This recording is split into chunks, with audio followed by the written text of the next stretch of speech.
स्वागत है मेरे YouTube चैनल पे। मैं हूं AK कश्यप। आज एक ऐसे टॉपिक पर बात करेंगे कि जिसे अगर आप NPS होल्डर हैं और जब आप सुनेंगे तो आपके लिए ये काफ़ी महत्वपूर्ण टॉपिक हो सकता है। तो आप ज़रूर इस वीडियो को लास्ट तक देखिएगा। अगर आप NPS अकाउंट होल्डर हैं तो आपके लिए ये वीडियो इसलिए ज़्यादा महत्वपूर्ण है क्योंकि दिन में कहीं आप तारे तो नहीं देख रहे हैं, तो इस दिन में देखते हुए तारे की जो भ्रम की स्थिति जो पैदा हो गई है, आज इसी भ्रम को हम लोग NPS अकाउंट होल्डर से संबंधित इस वीडियो में बात करेंगे। चर्चा करेंगे कि कैसे NPS अकाउंट होल्डर यानी जो केंद्रीय कर्मचारी लगभग 23 लाख और राज्यों के कर्मचारी जहां पे NPS अप्लाई है, नेशनल पेंशन सिस्टम अप्लाई है, तो अगर दोनों सेंट्रल और स्टेट एम्प्लाई को अगर जोड़ दे तो लगभग 90-91 लाख के आसपास में ये आंकड़े जाते हैं। भारतीय इकोनॉमी में, इंडियन इकोनॉमी में कैसे ये NPS अकाउंट होल्डर जो है वह एक सुरक्षा कवच, एक सुरक्षा ढाल बनकर ही केवल रह गए हैं। लेकिन सरकार को भी चाहिए कि इन NPS अकाउंट होल्डर जिस तरीके से भारतीय अर्थव्यवस्था की ढाल बने हुए हैं, तो आने वाले समय में यहाँ पे इस बात को बिल्कुल नज़रअंदाज नहीं करना चाहिए कि इनके पैसे कैसे सुरक्षित रखे जा सकें। इसी विषय पर आज बात करेंगे। NPS अकाउंट होल्डर हैं अगर आप, तो आप ज़रूर इस वीडियो को लास्ट तक देखिएगा। नए जुड़े हैं तो चैनल सब्सक्राइब करना बिल्कुल नहीं भूलिएगा, सब्सक्राइब जरूर कर लीजिएगा। सब्सक्राइब करने से आपको कंटिन्यू नोटिफिकेशन मिलते रहेंगे क्योंकि मेरे चैनल पे NPS UPS से संबंधित बातों को पुरजोर तरीके से उठाए जा रहे हैं। तो यहाँ पे इस बात को आप जरूर देखिएगा अंतिम तक कि किस तरीके से लगभग भारत के 91 लाख कर्मचारियों का जो पैसा कटता है मासिक वेतन से 10% और 14% जो सरकार उसमें कंट्रीब्यूट करती है, केंद्र सरकार और राज्य सरकार, तो वो 14% की राशि जो एम्प्लॉय को मिल जाता है, तो 24% की राशि महीने में एक अलग फंड में जमा हो जाता है। ब्याज उस पर मिलता है। अब ये सब बातों पे अगर अलग हटकर बात करें तो यहाँ तक कुछ बातों को अगर समझा जाए तो सही और गलत का निर्णय करना तो उतना तर्कसंगत नहीं होगा। लेकिन ये बात उस समय सही और गलत करने पे लोगों को विवश होना पड़ रहा है कि जब शेयर मार्केट धराम हो रहा है तो NPS होल्डर के पैसे भी गिर जा रहे हैं। ये NPS अकाउंट होल्डर की क्या गलती है कि रूस के साथ यूक्रेन का क्या संबंध है, अमेरिका के साथ भारत का क्या संबंध है। अगर शेयर मार्केट, अगर RBI के नीतियों के कारण अगर NPS अकाउंट होल्डर का अगर पैसे डूब रहे हैं तो वे एम्प्लॉय जो 30 दिनों तक काम करके एक फंड जनरेट करते हैं और उनके पैसे धराम हो रहे हैं, वो तो शेयर नहीं खेल रहे हैं। वो तो शेयर नहीं खेलने के बाद भी उनके पैसे क्यों डूब रहे हैं, इसकी रिस्पॉन्सिबिलिटी बहुत ज़रूरी है। इसलिए ज़रूरी है क्योंकि इस बात को यहाँ पे कहने पे कतई गुरेज नहीं किया जा सकता है कि लगभग 91 लाख जो एम्प्लॉय हैं केंद्र और राज्य में, इन लोगों का 12,000 करोड़ रुपया प्रति माह NPS में, एक आंकड़ों के जो मीडिया प्लेटफॉर्म पे चल रहे हैं कि 12,000 करोड़ रुपया प्रति माह इन लोगों का पैसा जो है स्टॉक मार्केट में इन्वेस्ट हो जाता है।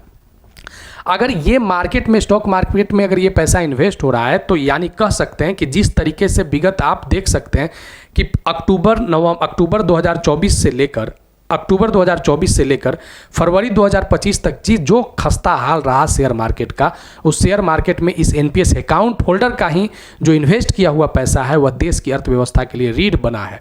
तो आखिर इस रीढ़ को कैसे मजबूती दिया जाए, इस बैकबोन को कैसे मजबूती दिया जाए, इस पर सरकार को सोचने की ज़रूरत है। एक तरफ हम जहाँ पे भारत यूनिवर्सल पेंशन की बात कर रहे हैं, सभी लोगों की पेंशन स्कीम से कवर करने की बात कर रहे हैं, वहीं दूसरी तरफ NPS अकाउंट होल्डर का एक बहुत बड़ा फंड जो है विगत अगर एक सप्ताह में बात करें जो मीडिया प्लेटफॉर्म पे चल रहे हैं कि 3% जो है उनके फंड जो है वह डूब चुके हैं। ये एक महत्वपूर्ण बात इसलिए ज़्यादा हो जाता है कि आखिर ये पैसा सरकार के भी तो डूब रहे हैं। 10% एम्प्लॉय का कंट्रीब्यूशन है, 14% गवर्नमेंट का भी कंट्रीब्यूशन है। 24% में अगर पैसा जो है जो कॉर्पस बन रहा है, अगर 3% डूब रहा है तो उसमें तो सरकार के भी खजाने पर बोझ पड़ रहे हैं। तो क्यों ना कुछ ऐसा इसमें एक प्रोटेक्शन दिया जाए NPS अकाउंट होल्डर को, जिससे उनका पैसा अगर डूबता है तो सरकार उसकी सिक्योरिटी ले। ये कैसे संभव हो सकता है, इस पे भी बात करेंगे। देखिए यहाँ पे NPS को लेकर जो कुछ महत्वपूर्ण बातें किए जाते हैं कि NPS जो है, employer can claim tax benefit of contribution made for employees. यहाँ पे टैक्स बेनिफिट NPS में दिया जा रहा है, लेकिन अगर आप 3% अगर काट ले रहे हैं, अगर 7 दिनों में 3% की राशि अगर कॉर्पस में कम गई तो ऐसे टैक्स बेनिफिट से क्या फ़ायदा एम्प्लॉय को मिलेगा कि एक तरफ टैक्स बेनिफिट मिल रहा है और दूसरी तरफ पैसे उनके कॉर्पस ही से फंड ही कम हो जा रहे हैं। NPS is the most cost effective pension scheme in the world. ये बात सही कहा जा सकता था कि ये pension scheme best pension scheme in the world हो सकता था, लेकिन किस कंडीशन में, जब इसके पैसे कर्मचारियों जो इम्प्लाई हैं उनके पैसे डूबते नहीं। सरकार जो सिक्योरिटी प्रदान करती कि हम 10% और 14% की जो राशि है इसका ब्याज को हम सिक्योरिटी देते हैं, आने वाले समय में इसके लिए हम बेहतरी का कुछ कार्य कर सकते हैं, ये सरकार को सिक्योरिटी देना यहाँ पे काफ़ी ज़रूरी है। तो ये मोस्ट इफेक्टिव पेंशन, और इसमें कहा जा रहा है कि exclusive tax benefit contribution of 50,000, ये सभी फायदे उस समय ज़्यादा अच्छा हो सकते थे कि जब ओल्ड पेंशन स्कीम के जैसा एनपीएस को बना दिया जाता। तब ये टैक्स अगर एग्जम्पशन मिलता, टैक्स अगर कंट्रीब्यूशन में एक्सक्लूसिव टैक्स बेनिफिट मिलता, तब ये एनपीएस इसकी गाथा और गुणगान किया जाने में कतई गुरेज नहीं किया जा सकता था। लेकिन आज एनपीएस केवल नुकसान का ही एक फंडा बना हुआ है।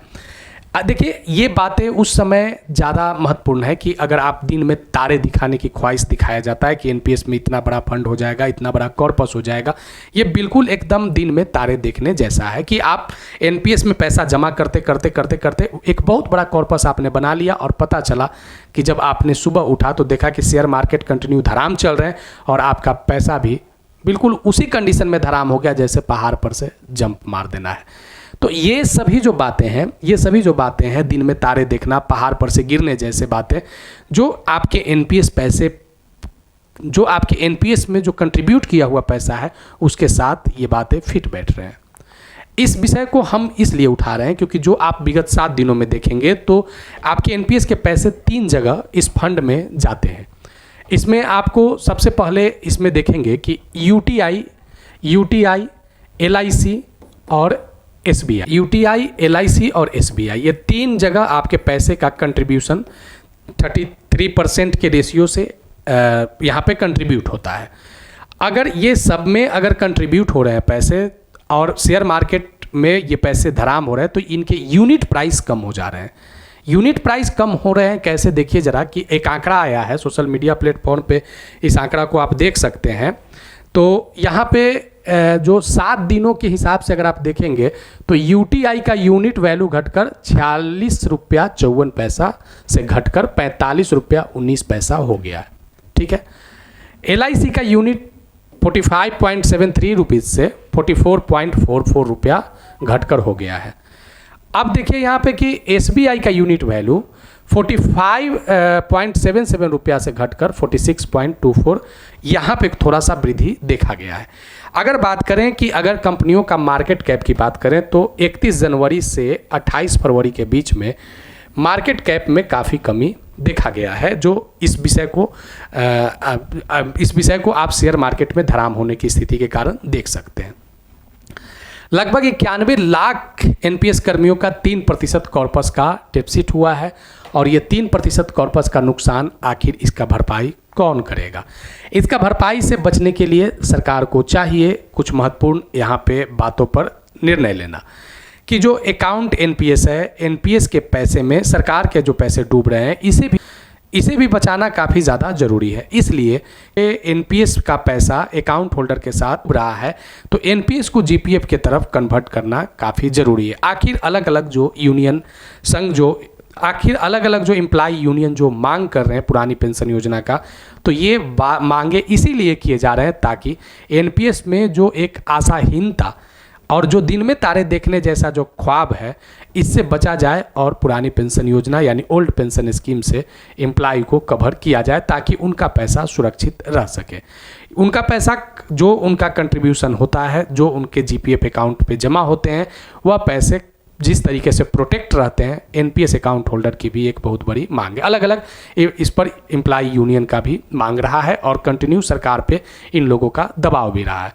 अब यहाँ पे देखिए, अगर जो 1996 के बाद 1996 के बाद 2025 में सबसे ज़्यादा शेयर मार्केट धराम रहा। अब डोनाल्ड ट्रंप की क्या नीतियां हैं, अमेरिका की क्या नीतियां हैं, रूस का क्या नीति है, यूक्रेन का क्या नीति है, इसका सीधा प्रभाव भारत के शेयर मार्केट पे पड़ रहा है।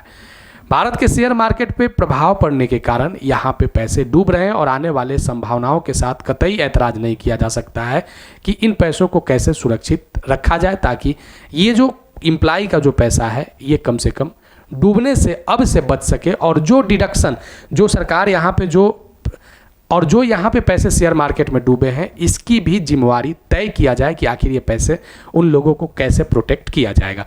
अगर आप देखेंगे कि फरवरी में 40.80 लाख करोड़ रुपए का शेयर मार्केट में नुकसान हुआ है। ऐसे अगर बात करेंगे तो 91.13 लाख करोड़ का विगत 5 महीनों में शेयर मार्केट में गिरे हैं। अब ये आंकड़ों से आप देख सकते हैं कि यहीं पे एनपीएस अकाउंट होल्डर का भी पैसा जमा होता है। ऐसा ना हो कि आने वाले समय में अगर इसको अगर नज़रअंदाज अगर किया जाता है तो आने वाले समय में लगभग 91 लाख एम्प्लॉय के लिए एक बहुत बड़ा झटका हो सकता है। तो आगे फिर हम बात करेंगे एक नए टॉपिक पर, अगर कुछ इससे संबंधित मुद्दे होंगे। अगर वीडियो अच्छा लगा है तो लाइक ज़रूर कीजिएगा, शेयर, नए जुड़े हैं तो सब्सक्राइब करना बिल्कुल नहीं भूलिएगा, सब्सक्राइब जरूर कर दीजिएगा, बेल आइकन को दबा दीजिए ताकि आपको नोटिफिकेशन मिलते रहे। फिर मिलेंगे आगे नेक्स्ट वीडियो नेक्स्ट टॉपिक में। धन्यवाद।